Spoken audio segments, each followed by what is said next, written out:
আমার 3টে বদ্রি পাখি ছিল, 3টে বদ্রি পাখি থেকে আজ হয়েছে 14টা, মানে বাচ্চা দিয়ে মানে বাচ্চা হয়েছে পাখিগুলোর। 14টা এখন পাখি বদ্রি পাখি রয়েছে। তো এই হাঁড়িতে এখন 6টা ডিম পেড়েছিল, এখন 2টো বাচ্চা হয়েছে। 2টো বাচ্চা একটু বড় হয়ে গেছে, অনেকটু বড় হয়েছে। তো বাচ্চাগুলো এখন খাঁচার কাছে এলেই এই বাচ্চার মা ঠোকরাতে আসে। তো খাঁচায় হাত দেওয়া যাবে না, হাত দিলেই ঠোকরাতে আসে, এমন অবস্থা। তো আমি এসেছি খাঁচার কাছে, তো পাগলের মতন করছে, কী করে আমাকে ঠোকরাবে সেই ব্যবস্থা করছে। মানে ওর বাচ্চাদের রক্ষা করার জন্য কী করবে, মানে ওর মানে খুবই সাহস হয়ে গেছে, মানে খুবই সাহস। মানে বলে না মা হলে সাহস বেড়ে যায়, ওই সেই অবস্থা। মানে এখন ভয় পাচ্ছে না একটুও। তো আমাকে কী করে ঠোকরাবে সেই ব্যবস্থা করছে। তখন এই লাঠিটা একটু দিয়েছি, লাঠিটা কেমন করে কামড়াচ্ছে। আর খাঁচায় একটু হাত লেগেছিলো, সেই এসে টুক করে এসে ঠুকরে মানে কামড়ে দিয়েছে আমার আঙুলে।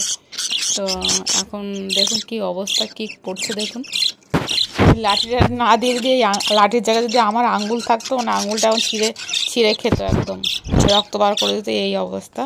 তো দেখুন এখনও 3খানা ডিম পড়ে রয়েছে হাঁড়িতে। ডিমগুলো মনে হচ্ছে ফুটবে না, ফুটে বাচ্চা বেরোবে না মনে হচ্ছে।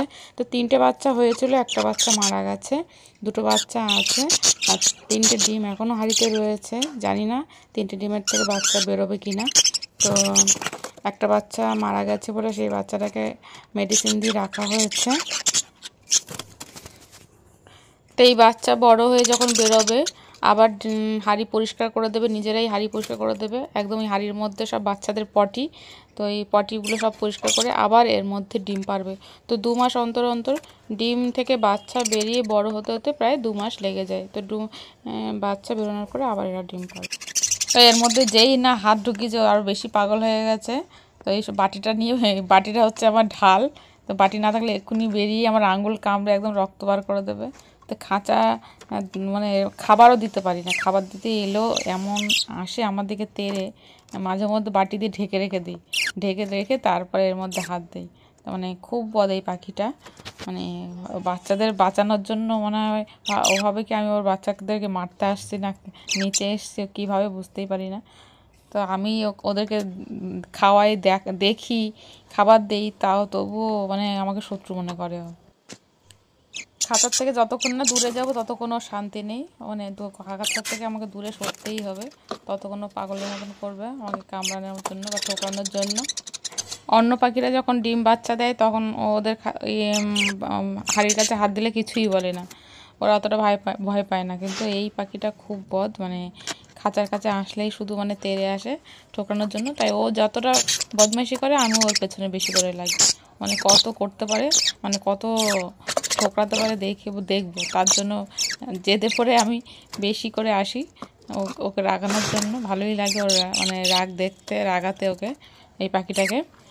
ওর হাঁড়ির পাশে অন্য কোনো পাখিরা বসতেই পারবে না, কোনো পাখিরা ওর হাঁড়ির পাশে বা হাঁড়ির সামনে ডালে কোনো বসতেই পারবে না, মানে দাঁড়াতে আসতে পারবে না, আসলে ও তাড়িয়ে দেবে।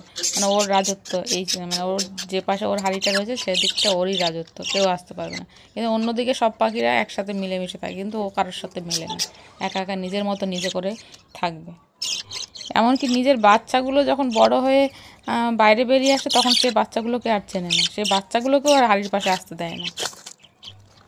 বাচ্চা দুটোর কালার হচ্ছে কি একটা সবুজ হবে, একটা হচ্ছে হলুদ। হলুদটা হচ্ছে কমন হবেই, একটা না একটা হলুদ বাচ্চা হবেই অন্য কালার হলেও। হাঁড়ির মধ্যে দেখুন পটি ভর্তি একদম হাঁড়ির মধ্যে, তার মধ্যেই বাচ্চারা থাকে। বাচ্চারা যে পটি করে তার মানে হাঁড়ি ভরে যায়।